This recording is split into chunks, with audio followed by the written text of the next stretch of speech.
Howdy y'all, Agape Love Automotive, and today I want to do a follow-up video on Claudia, the 2013 Yukon Denali that I've been driving for the last couple of weeks.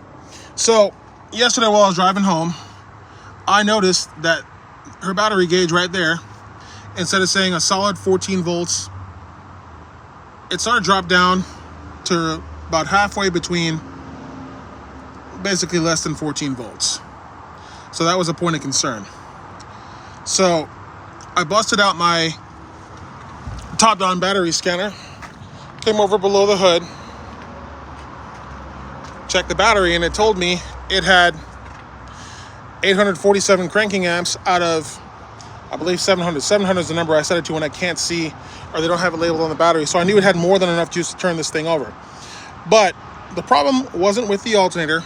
I checked the alternator, made sure the connections were tight on it after I disconnected the battery, of course, and made sure that while it was running, I didn't hear the alternator making noises. Why would the alternator make noises? The alternator would make noises because the bearings in the alternator is going out.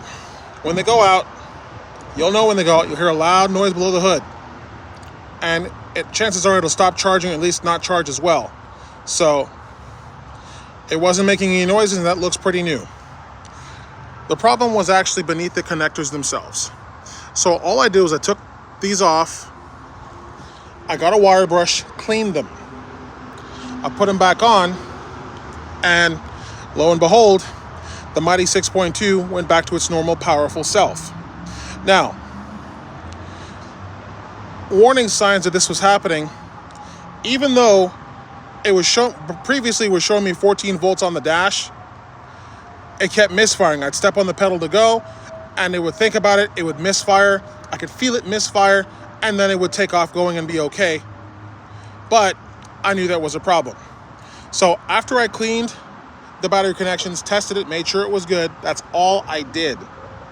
I reconnected the battery, and turns out I don't have to replace ignition coils like I thought. I don't have a bad alternator. It was just the battery connections just needed to be cleaned. So make sure everything's nice and clean. Make sure your battery's in good health. Make sure your alternator's in good health.